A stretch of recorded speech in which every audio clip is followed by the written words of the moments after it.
भक्तों, ओम नमः शिवाय, श्री शिवाय नमस्तुभ्यं, जय श्री महाकाल। जी हाँ भक्तों, क्या आपका भी जो बच्चा है उसका जो मन है वो पढ़ाई में बिल्कुल भी नहीं लगता। आप लोग बहुत ज़्यादा परेशान हो उसकी पढ़ाई के लिए कि आखिर हमारा जो बच्चा है वो पढ़ता क्यों नहीं है। जब भी आप उसको पढ़ाने के लिए बैठाते हो या कुछ भी करने के लिए बैठाते हो तो इधर उधर के कामों में लग जाता है, लेकिन पढ़ता बिल्कुल भी नहीं है। तो ऐसे में कौन सा उपाय करें ताकि आपका जो बच्चा है वो अच्छे तरीके से पढ़े, अच्छे तरीके से आगे बढ़े। आज की इस वीडियो के माध्यम से हम आपको बताने वाले हैं क्या करना है, कैसे करना है, पूरा का पूरा आपको बताऊँगा, पूरा का पूरा अच्छे से आपको समझाऊँगा। तो बस उपाय ध्यान से सुन के अच्छे से करिएगा ज़रूर। अगर आपने आज का ये उपाय ध्यान से सुन के अच्छे से कर लिया तो अवश्य रूप से जो कोई भी इच्छा है, जो कोई भी मनोकामना है, सारी की सारी इच्छा, सारी की सारी मनोकामना बाबा भोलेनाथ अवश्य रूप से पूरी करेंगे ही करेंगे। और आपका जो भी बच्चा है जिसका भी मन पढ़ाई में नहीं लगता, अवश्य रूप से उसका जो मन है ना वो पढ़ाई की ओर आकर्षित होगा ही होगा। क्या करना है, कैसे करना है, पूरा आपको समझाने वाला हूँ, तो बस उपाय ध्यान से सुन के अच्छे से करिएगा ज़रूर।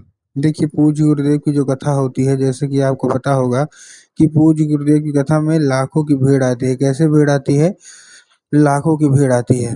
और जब गुरुदेव की कथा में लाखों की भीड़ आती है तो वहाँ ज़्यादातर जो भक्त रहते हैं वो क्या करते हैं, पत्र के द्वारा, किसके द्वारा, पत्र के द्वारा अपनी मनोकामना गुरुदेव तक पहुँचाते हैं। तो अभी गुरुदेव की कथा चल रही थी, आज से 4-5 महीना पहले की बात है। गुरुदेव की कथा चल रही थी और गुरुदेव की कथा में लाखों की भीड़ आई। अब जब गुरुदेव की कथा में लाखों की भीड़ आई तो वहाँ ज़्यादातर जो भक्त थे ना उन्होंने क्या किया, पत्र के द्वारा अपनी मनोकामना गुरुदेव तक पहुँचाई। अब जब गुरुदेव के पास पत्र पहुँचा और गुरुदेव ने पत्र पढ़ा, तब गुरुदेव ने देखा कि ज़्यादातर जो भक्त है ना उनकी क्या है, केवल और केवल एक ही मनोकामना है। क्या मनोकामना है कि गुरुदेव, हमारा जो बच्चा है उसका जो मन है ना वो पढ़ाई में बिल्कुल भी नहीं लगता। हम लोग बहुत ज़्यादा परेशान हैं उसकी पढ़ाई के लिए कि हमारा जो बच्चा है वो पढ़े, लेकिन फिर भी हमारे बच्चे का जो मन है ना, इच्छा है ना, वो पढ़ाई की ओर बिल्कुल भी नहीं लगती। कृपया करके कोई उपाय बता दें ताकि हमारे बच्चे का जो मन है वो पढ़ाई की ओर लगने लगे। जब गुरुदेव ने ये देखा तब गुरुदेव ने 2 से 3 उपाय बताए और कहा, केवल और केवल ये उपाय कर लेना, तुम्हारा जो भी बच्चा है जिसका भी मन पढ़ाई में नहीं लगता, अवश्य रूप से उसका जो मन है ना वो पढ़ाई की ओर लगने लगेगा। जब गुरुदेव ने उपाय बताया तो लोगों ने जा के इस उपाय को घर में करना शुरू कर दिया। अब जैसे ही लोगों ने जा के इस उपाय को घर में करना शुरू कर दिया, वही लोग गुरुदेव की कथा में मात्र 1 से डेढ़ महीने के बाद वापस आए। अब जब वही लोग गुरुदेव की कथा में वापस आए तो उन्होंने क्या किया, एक बार फिर से गुरुदेव को पत्र लिखा। लेकिन ये वाला जो पत्र था ये गुरुदेव को धन्यवाद के रूप में पत्र था कि गुरुदेव, धन्य हो आपका, आपके द्वारा बताया गया उपाय हमने कर लिया है। हमारी सारी की सारी इच्छा, सारी की सारी मनोकामना बाबा भोलेनाथ ने पूरी कर दी है। आपका कोटि-कोटि धन्यवाद। हमारा जो बच्चा था जिसका मन बिल्कुल भी पढ़ाई में बिल्कुल भी नहीं लगता था, वो बिना कुछ बोले, बिना कुछ कहे केवल और केवल पढ़ाई ही करता है। आपका कोटि-कोटि धन्यवाद।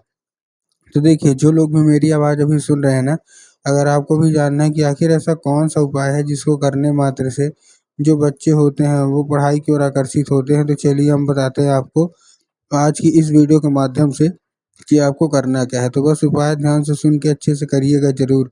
अगर आपने आज का ये उपाय ध्यान से सुन के अच्छे से कर लिया, तो अवश्य रूप से सारी की सारी जो इच्छा है, सारी की सारी जो मनोकामना है, वो बाबा भोलेनाथ पूरी करेंगे ही करेंगे। क्या करना है, कैसे करना है, पूरा आपको अच्छे तरीके से समझाने वाला हूँ, तो ध्यान से सुनिएगा, ठीक? तो चलिए चलते हैं उपाय की ओर। तो देखिए, जो हमारा पहला उपाय है वो उपाय है 3 काली तिल और 1 धतूरे का। क्या-क्या करना है?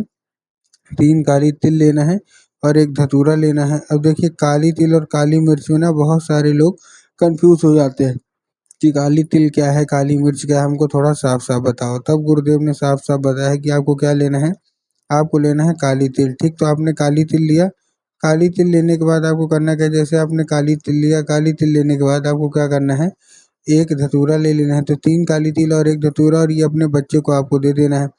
अब जैसे आप अपने बच्चे को दिए, बच्चे को देने के बाद उसको बोलना है कि दक्षिण दिशा में खड़ा हो जाए और उत्तर की ओर अपना चेहरा कर ले। अब देखिए, दक्षिण और उत्तर में भी बहुत सारे लोग कन्फ्यूज़ होते हैं कि दक्षिण क्या है, उत्तर क्या है, हमको थोड़ा साफ-साफ बताओ। तब गुरुदेव ने बताया है कि आप जिस भी शिव मंदिर जा रहे हैं ना, उस शिव मंदिर का जिस साइड जलाधारी होगी, आपको अपना चेहरा उधर साइड करके खड़े हो जाना है, ठीक?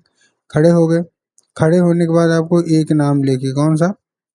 महादेव का बहुत ही सुंदर सा नाम है श्रम्भेश्वर महादेव। तो आपको करना क्या है, आपको श्रम्भेश्वर महादेव का नाम लेके उन्हीं का स्मरण करके आपको चुपचाप क्या कर देना है, आपको अर्पित कर देना है बस। पूज्य गुरुदेव कहते हैं कि अगर आपने श्रम्भेश्वर महादेव का ये उपाय कर लिया तो अवश्य रूप से जो कुछ भी मनोकामना है, जो कुछ भी आप चाहते हैं, सारी की सारी मनोकामना अवश्य रूप से पूरी होगी ही होगी। ठीक है, ये था हमारा कौन सा, ये था हमारा पहला उपाय। अब हम चलते हैं अपने दूसरे उपाय की ओर। अब देखिए जो हमारा दूसरा उपाय है वो कौन सा है। इस उपाय के लिए आपको चाहिए क्या, एक लाल फूल। जितने भी माता पिता है ना, आप ही को चाहिए, एक चाहिए क्या, एक लाल फूल चाहिए।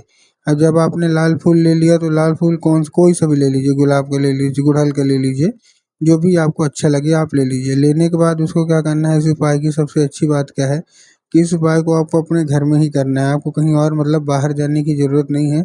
इस उपाय को आप अपने घर में ही कर सकते हैं। लेकिन करेंगे कैसे, आपके घर में माता सरस्वती की फ़ोटो होना अति अनिवार्य है। अगर आपके घर में माता सरस्वती की फ़ोटो है तब तो अच्छी बात है, लेकिन अगर नहीं है तो आपको बाज़ार जाना है, माता सरस्वती की फ़ोटो लाना है और अपने घर में उनको स्थान देना है। ठीक, दे दिया स्थान। अब शाम के वक़्त जब भी आपके घर में पूजा पाठ होती है ना, तो आपको शाम के वक़्त क्या करना है, वो लाल फूल माता सरस्वती को अर्पित करके उनसे औषधि के रूप में माँगना है कि माता कृपया करके हमको इसको औषधि के रूप में प्रदान करिए। अब क्या होगा, अब ये औषधि का रूप ले लेगा।